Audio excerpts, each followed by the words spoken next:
1장 24절로 25절 말씀을 같이 읽도록 하겠습니다. 찾으셨으면 한 목소리로 같이 읽겠습니다. 시작. 나는 이제 너희를 위하여 받는 괴로움을 기뻐하고 그리스도의 남은 고난을 그의 몸된 교회를 위하여 내 육체에 채우노라. 내가 교회의 일꾼 된 것은 하나님이 너희를 위하여 내게 주신 직분을 따라 하나님의 말씀을 이루려 함이니라. 아멘. 말씀드린 것처럼 오늘은 대강절 넷째 주일입니다. 그리고 이틀 후면 이 모든 교회의 절기가 성탄절로부터 시작되는 것을 아시지요. 교회 출발점과도 같은 성탄절이 내일 모레입니다. 우리를 구원하기 위해 이 땅에 오신 예수 그리스도 그 진정한 의미를 다시 한번 묵상하고 살피고 가슴에 담고 그 정신을 붙들고 살기를 소망하는 간절함이 우리 속에 충만한 복된 절기가 될 수 있기를 간절히 소망합니다. 오늘은 특별히 골로새서 1장 24절 25절 말씀을 중심으로 우리를 구원하기 위해 창조주 하나님께서 인간의 몸을 입고 이 땅에 오신 이 가슴 벅찬 사건을 우리는 어떻게 이해해야 되며 또한 성탄을 맞이하는 우리의 결심은 무엇이어야 될까 하는 것을 함께 살펴보고자 합니다. 오늘 본문은 성탄을 맞는 우리에게 매우 놀라운 교훈과 사명을 알려주고 있습니다. 먼저요, 본문 앞에 놓여 있는 골로새서 1장 앞부분을 살피면 사도 바울은 교회 가운데 행하신 하나님의 놀라운 섭리를 알려주는 것으로 골로새 교회에 보낸 그의 편지를 시작을 합니다. 그러면 교회 가운데 행하신 하나님의 놀라운 일은 무엇일까? 13절 골로새서 1장 13절 말씀을 보면 그가 우리를 흑암의 권세에서 건져내사 그의 사랑의 아들의 나라로 옮기셨다고 선언합니다. 우리가 받은 구원과 하나님 나라를 유업으로 받게 된 놀라운 사실을 설명하고 있는 것입니다. 그리고 이어지는 14절에서 사도 바울은 하나님께서 이 모든 것들을 그의 아들 안에서 우리를 속량하심으로 이루셨다고 설명합니다. 여기서 속량이라는 말은 아들이신 예수께서 이 땅에 오셔서 우리의 죄에 대한 모든 대가를 그분이 친히 지불하신 사건을 설명하는 용어입니다. 마치요 인질로 잡혀있는 사람을 구하기 위해 지참금을 지급하고 인질을 돌려받는 것과 같은 개념입니다. 죄 가운데 팔려 사탄의 종노릇 하던 우리를 아들이 대가를 지불하고 자유케 하신 것입니다. 바로 십자가 위에서 피 흘리심으로 죄에 대한 대가를 아들이 친히 지불하셨고요, 우리에게는 죄사함의 은혜를 주신 것이지요. 이것이 바로 속량이라는 말이 갖고 있는 위대한 의미입니다. 그러면 이 놀라운 일을 이루시기 위해 이 땅에 오신 그분은 누구십니까? 사실은요, 우리가 골로새서를 읽으면은 바로 골로새서의 가장 아름답고 장엄한 부분이 그분이 누군가를 설명해 내는 부분입니다. 바로 골로새서 1장 15절 이하가 이 부분에 해당이 됩니다. 15절 이하에서 사도 바울은 우리 가운데 이 놀라운 일을 행하신 그분이 누구신가를 설명하는데요, 먼저 15절에서 그는 보이지 아니하시는 하나님의 형상이시고 모든 피조물보다 먼저 나신 이라고 표현을 합니다. 여러분, 이 표현이 갖고 있는 의미가 뭡니까? 그분은 본래 하나님이시라는 것입니다. 온 우주 만물이 그분으로부터 생겨난 또한 창조주이심을 함께 말하고 있는 것이지요. 그래서 16절에서요, 이 세상에 존재하는 모든 것들은 그분으로 인하여 지어졌고 그분의 영광을 위하여 존재한다고 사도 바울은 선포합니다. 그런데 안타까운 것이 뭐죠? 이 세상은 이 하나님을 멀리 떠나 그 하나님과 원수되고 만 것입니다. 세상은 죄 가운데 팔려 마귀의 종이 되어 그의 권세하에 놓이게 된 것입니다. 에베소서 2장 1절의 말씀처럼 우리의 허물과 죄로 죽은 것이지요. 그런데 오늘 본문은 이러한 우리 가운데 되어진 너무나도 놀라운 사실을 알려주고 있는데요. 골로새서 1장 21절 22절입니다. 여러분 성경을 가지고 계시면 골로새서 1장 21절 22절 이 놀라운 복음을 함께 읽기를 원합니다. 같이 읽겠습니다. 전에 악한 행실로 멀리 떠나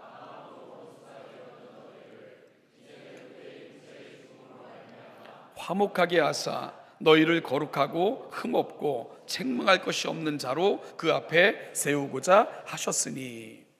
22절은 육신을 입고 이 땅에 오신 우리 예수 그리스도, 그분이 오신 진정한 의미, 즉 성탄의 의미가 무엇인가를 설명하고 있습니다. 여러분, 예수님이 이 땅에 오신 이유가 뭐라고요? 거룩하고 흠없고 책망할 것이 없는 자로 하나님 앞에 우리들을 세워주시고자 그렇게 오셨다고 설명하고 있는 겁니다. 이것이 바로 아들이 이 땅에 오신 이유입니다.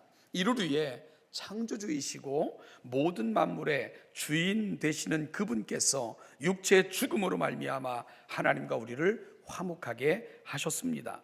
죄 없으신 하나님 앞에 우리를 세우시기 위해 죄 없으신 그분께서 우리의 죄를 대신 감당하셔서 십자가에 못 박혀 죽으신 것입니다. 그리고 우리에게는 의를 덧입혀 주심으로 비로소 하나님과 우리를 화목케 하심으로 그 앞에 설 수 있는 위대한 인생들로 하나님 앞에 중매하신 것, 이것이 바로 성육신이 갖고 있는, 성탄이 갖고 있는 진정한 의미입니다.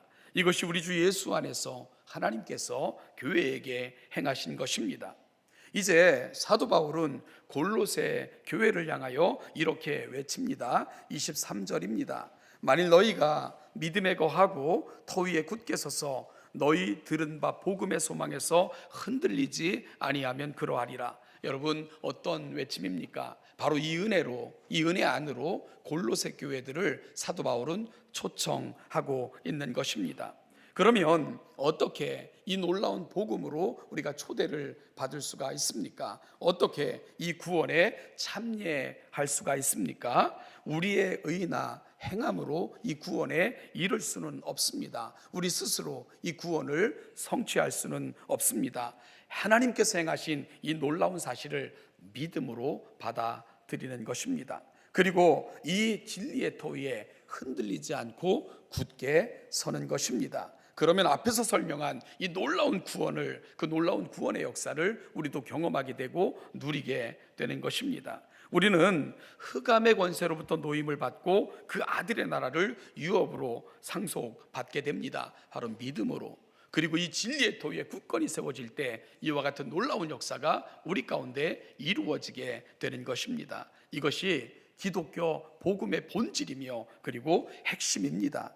교회는 이것을 끊임없이 외쳐야 하며 거듭 선포해야 합니다. 이것이 교회의 사명이며 교회를 세우신 이유이기 때문입니다. 그리고 무엇보다도 중요한 것은 다른 복음은 없기 때문입니다. 이것 외에는 다른 구원의 길이 없기에 이 유일한 길, 유일한 구원을 교회는 끊임없이 외치고 또 확인해주고 거듭 선포하고 알 때까지, 깨달을 때까지 이 복음을 전해야 되는 것입니다. 이것이 바로 교회가 존재하는 이유이기 때문입니다. 그래서 우리는 이어지는 사도 바울의 고백을 듣게 되는 겁니다. 23절 후반절에서 사도 바울은 이런 고백을 들려줍니다. 이 복음은 천하 만민에게 전파된 바요 나 바울은 이 복음의 일꾼이 되었노라. 사도 바울은 이 복음을 알았을 때 자신이 어떻게 구원받았는지, 그 구원이 어떻게 자신에게 임했는지를 알게 되었을 때 그는 이 복음으로 인해 그의 전 삶을 바치기로 결정합니다. 그리고 이 복음이 필요한 곳이면 어디든지 달려가기 시작합니다. 이 복음을 들어야 할 사람이 있는 그곳이 바로 그가 머무는 곳이 되었고요, 그의 발걸음이 옮겨지는 곳이 되었고, 심지어 그가 사는 곳도 이 복음의 가치가 결정하게 되었던 것입니다. 사도 바울은 사나 죽으나 무엇을 먹든지 마시든지 하나님의 영광, 이 복음을 위해 살기로 결정했고 그런 인생을 살았던 사람이 사도 바울인 것이지요. 어느 저녁에 아들과 이렇게 대화하는데 이게 자꾸만 제 가정 이야기가 예화로 등장해서 죄송합니다. 아들에게 야 저녁 먹었냐? 그랬더니 그럼요, 다 먹고 살자고 하는 일인데 저녁은 먹고 다녀야죠. 그래요. 그래서 내가 말했죠. 야, 먹고 살자고 하는 것이 아니라 하나님의 영광을 위해서 먹기도 하는 거야. 굉장히 목사답게 대답을 했더니요. 그랬더니 아들이 그건 당연한 거고요. 진짜 당연하게 여겼는지는 잘 모르겠지만 어쨌든 대답은 그렇게 했습니다. 뭐 대견하기도 했고요. 아빠는 또 목사 같은 소리만 하네 이렇게 말해주지 않은 것만으로도 얼마나 다행입니까? 여러분, 그리스도인은 누구입니까? 그리스도인은 복음을 따라 살아가는 사람들입니다.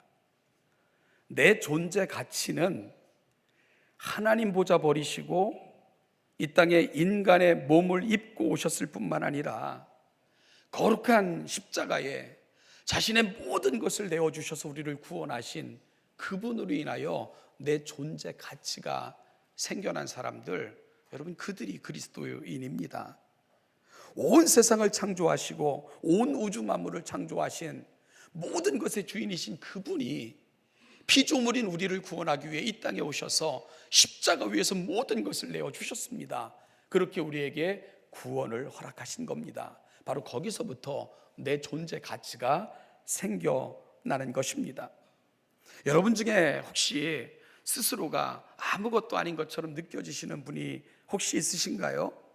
여러분들의 가치에 대해서 혹시 의심하고 계신 분들이 계신가요? 그렇다면 이렇게 질문해 보십시오. 온 세상을 창조하시고 온 우주 만물을 다스리시는 그분의 가치가 얼마일까? 창조주의 가치가 얼마일까? 이걸 헤아려 보십시오. 여러분, 그러면서 여러분 스스로에게 이렇게 말씀하시는 겁니다. 세상아, 그 창조주의 가치를 계산할 수 있을진데 나의 가치를 계산하라, 이렇게 말할 수 있는 거예요. 왜 그렇습니까? 창조주가 나 때문에 하나님 보좌 버리시고 이 땅에 오신 겁니다. 그리고 우리를 구원하셔서 하나님의 위대한 자리로 우리를 초청하셨고 그 나라에 이르게 하신 겁니다. 창조주가 저와 여러분들을 위해서 이와 같은 일들을 행하신 거예요. 그리고 우리를 그분의 양자, 자녀 삼아 주셨습니다. 사랑하는 여러분, 이것이 바로 저와 여러분들이 갖고 있는 존재 가치입니다. 세상이 우리를 판단할 수 없는, 정죄할 수 없는, 우리를 쉽게 볼 수 없는 위대한 가치가 그리스도 예수 안에서 여러분들에게 주어져 있음을 꼭 믿으시기를 소망합니다.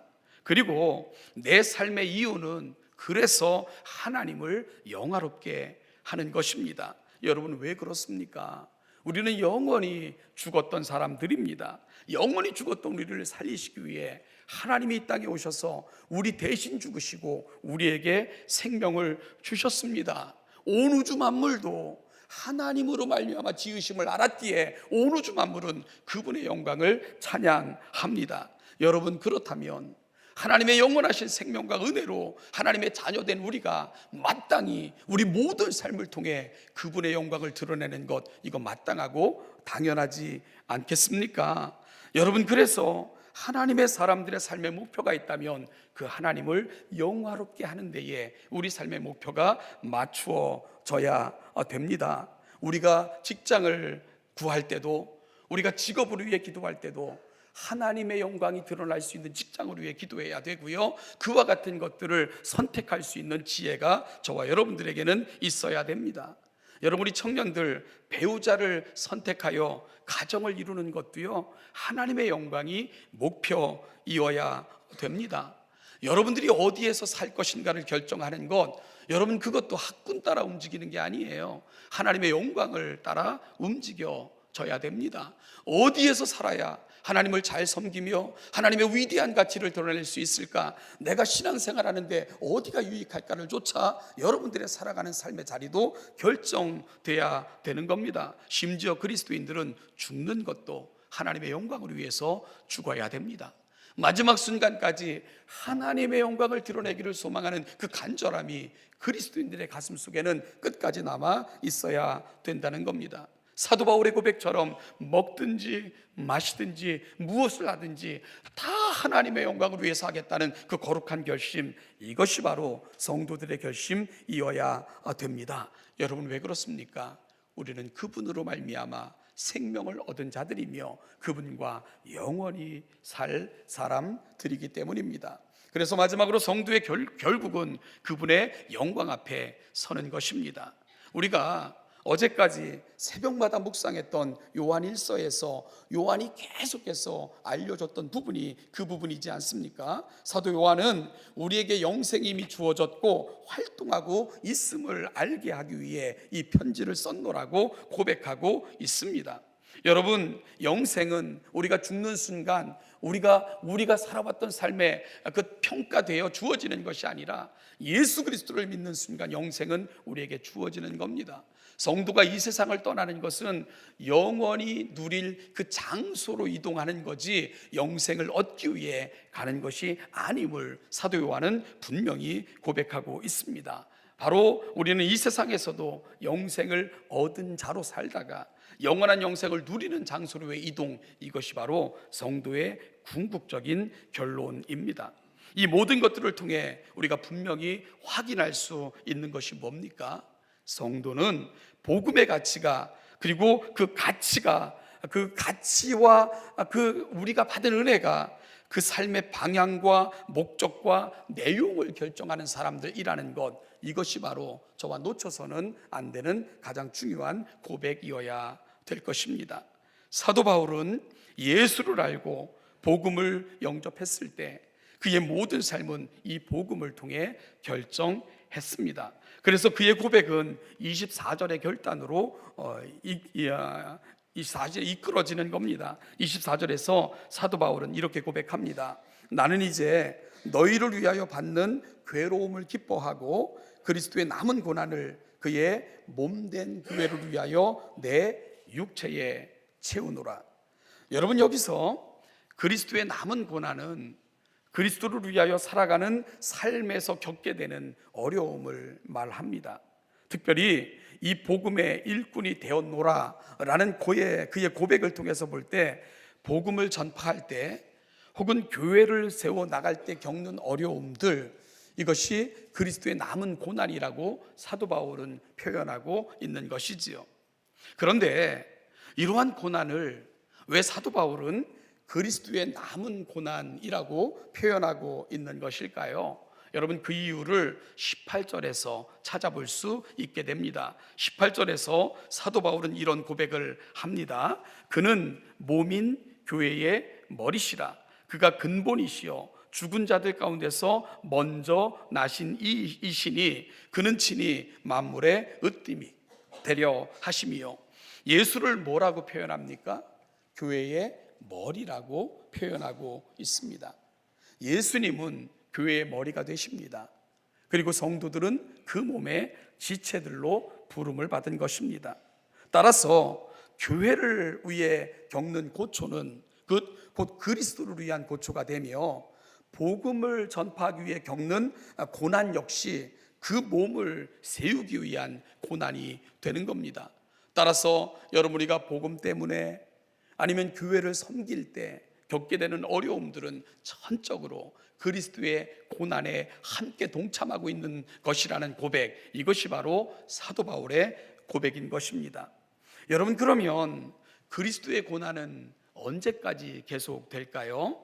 예수께서 다시 오실 때, 즉 믿는 자들의 충만한 수가 차서 그 영원한 촛으로 예수 믿는 자들을 영접하러 오실 때까지 그리스도의 고난은 계속될 것입니다. 왜냐하면 교회는 계속 세워져야 되기 때문입니다. 그리고 세워지는 그 교회의 머리는 예수 그리스도시기 때문에 교회가 고통을 당하면 예수님께서 아파하시고 교회가 힘들어하면 우리 주님께서 힘들어 하시는 것입니다. 따라서 교회를 위해 아파하고 교회를 위해 근심하고 복음 때문에 고난을 받는 사람들은 그리스도의 고난에 동참하고 있는 것이며 그리스도의 남은 고난을 내 육체에 채우는 자들이 되는 것입니다. 이것이 바로 사도 바울의 고백이 가고 있는 자리입니다. 여러분, 그러니 이런 삶을 사는 사람들, 그리스도의 고난을 내 육체에 채우기를 구하며 살아가는 사람들, 이런 삶을 사는 사람들을 주님께서 얼마나 기뻐하시겠습니까? 이러한 자들을 통해 하나님 얼마나 존귀한 자들로 여겨 영광을 받으시겠습니까? 바로 여러분들이 복음을 위해, 교회를 위해 흘리는 눈물과 땀이 있다면 그리스도의 남은 고난을 여러분들의 육체에 채우는 자들임을 고백하며 기뻐하시고 감사할 수 있는 우리 신원예담교회 모든 성도들 되시기를 주님의 이름으로 축복합니다. 그래서 사도 바울의 고백이 너무나도 아름다운 것입니다. 그는 교회를 위해 받는 괴로움을 기쁨으로 여겼습니다. 그리고 이것은 그리스도의 남은 고난을 자신의 육체에 채우는 시간으로 그렇게 설명을 했습니다. 그의 고백을 듣고 있으면 마치요, 주님, 이제 제가 주님의 고난을 대신하겠습니다. 그 고난의 잔을 저에게 주십시오 라고 고백하는 것 같은 감동을, 그의 고백을 듣고 있으면 우리가 느끼게 되는 것이 바로 그런 이치입니다. 어느 기사에서 봤는데요, 어느 겨울이었습니다. 강원도 깊은 산골짜기를 나이가 지긋한 미국인 남자와 젊은 한국인 청년이 찾아왔습니다. 폭설로 눈이 많이 내렸던 강원도 산골을 찾은 그들은 발목까지 빠지는 그 눈 속을 헤치면서 무언가를 열심히 찾고 있었습니다. 한참을 깊은 골짜기를 헤매던 그들은 어느 이름 모를 무덤 앞에서 걸음을 멈췄습니다. 잠시 호흡을 고르던 그 미국인이 천천히 떨리는 목소리로 입을 열었습니다.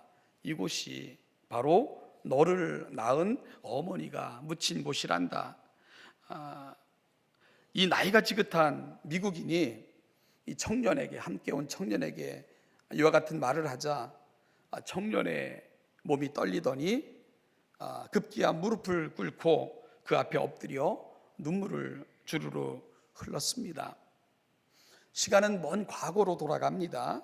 한국 전쟁이 일어났을 당시 눈이 한없이 내리는 전쟁터, 미국 병사는 강원도 어느 산골로 후퇴하는 중에 어디선가 이상한 소리가 들려오는 것을 듣게 됩니다. 가만히 귀를 기울여 보니까 그 소리는 어린아이의 울음소리였고요, 그 울음소리를 따라가 봤더니 울음소리는 눈덩이 속에서 이렇게 들리는 것이었습니다.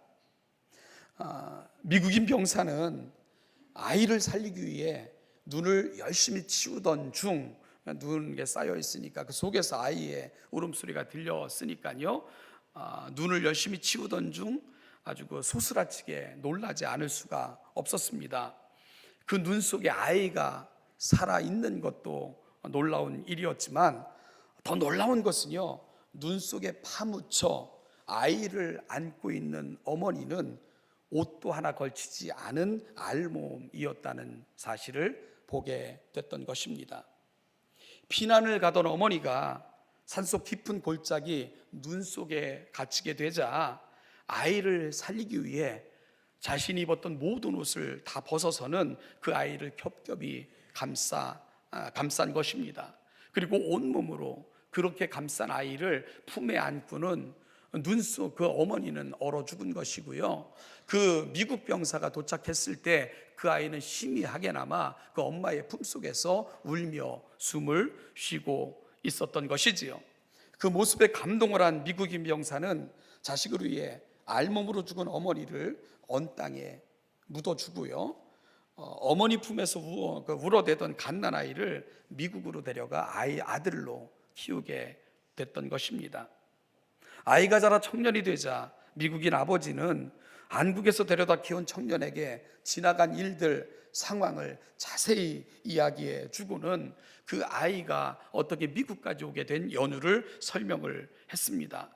그리고 그 청년이 컸을 때 그 어머니에 대한 소망이 깊어지는 것을 보고는 그때 기억을 더듬어 그 어머니를 묻었던 것 같은 그곳을 기억을 더듬어 찾아왔던 것입니다. 다행스럽게 당시 어머니를 묻으면서 표시해 두었던 표시목이 세월의 풍상에 썩어갔지만 그래도 자신의 이름을 써두었던 글씨가 희미하게 남아있어서 다행스럽게 그 무덤을 발견할 수 있었던 것이지요. 아들은 뜨거운 눈물을 흘리면서 하얀 눈이 수북히 쌓인 무덤 앞에 무릎을 꿇고 엎드려 통곡을 했습니다. 미국인 아버지는 아들의 슬픔을 존중해 주기라도 하듯 그렇게 오랫동안 그 무덤 앞에서 울도록 아들을 내버려 두었습니다. 그렇게 한참을 슬프게 울던 아들은 자신의 자리에서 일어나 특이한 행동을 하기 시작을 했습니다. 자신이 입던 옷을 하나하나 벗기 시작을 한 것입니다. 그리고 그는 마침내 알몸이 되었고요. 그가 벗은 모든 옷을 무덤에 덮어 주었습니다.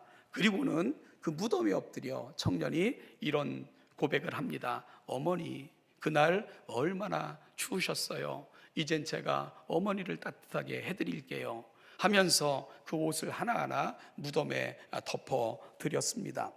이런 이야기를 기사를 통해 전해져 오는 이야기로 읽어봤습니다. 사랑하는 여러분, 하나님의 은혜를 안다는 것은 그리스도께서 나를 위해 행하신 그 진정한 사랑의 의미를 깨닫는 것입니다. 그리고 그 사랑이 이끄는 삶을 사는 것입니다. 은혜는 또다시 우리의 가슴 속에 단순히 머물러 있는 감정이 아니라 우리 삶의 내용으로 바뀌어야 됩니다. 그것이 바로 은혜 받은 자가 가는 자리여야 하기 때문입니다. 엄마의 품 안에서 생명을 구할 수 있었던 아이는 장성하자 그 은혜 앞에 무릎을 꿇은 것입니다. 그리고 그 진한 사랑에 감격하여 이 청년은 외치고 있는 것이겠지요. 어머니, 그날 얼마나 추우셨습니까? 그 옷을 벗어 어머니 무덤에 덮어주고 있는 그 청년의 마음은 어머니가 그러셨듯 제가 이제 어머니에게 제 옷을 벗어 드립니다 라는 고백과 함께 아마 그 은혜를 가슴에 담고 그 은혜가 흐르는 삶을 다짐하고 있었던 것으로 우리는 무덤 앞에 있는 청년을 기억할 수 있을 것입니다. 사랑하는 신원자담교회 성도 여러분, 이제 내일 모레면 성탄절입니다. 사도 바울은 골로새 교회에게 우리가 받은 은혜가 얼마나 놀라운가를 설명을 했습니다. 그 은혜를 주시기 위해 이 땅에 오신 그분이 누군가를 너무나도 놀랍게 사도 바울은 설명을 했습니다. 그리고 사도 바울은 눈을 들어 고백하고 있는 겁니다. 주님이 나를 위해 고난을 받으셨습니다. 주님이 나를 위해 모든 것을 희생하셨습니다. 이제 그리스도의 남은 고난은 내 육체에 채우겠습니다. 주님이 교회를 세우시고 교회를 위해 모든 것을 내어주시기까지 사랑하셨듯 내가 그렇게 교회를 사랑하겠습니다.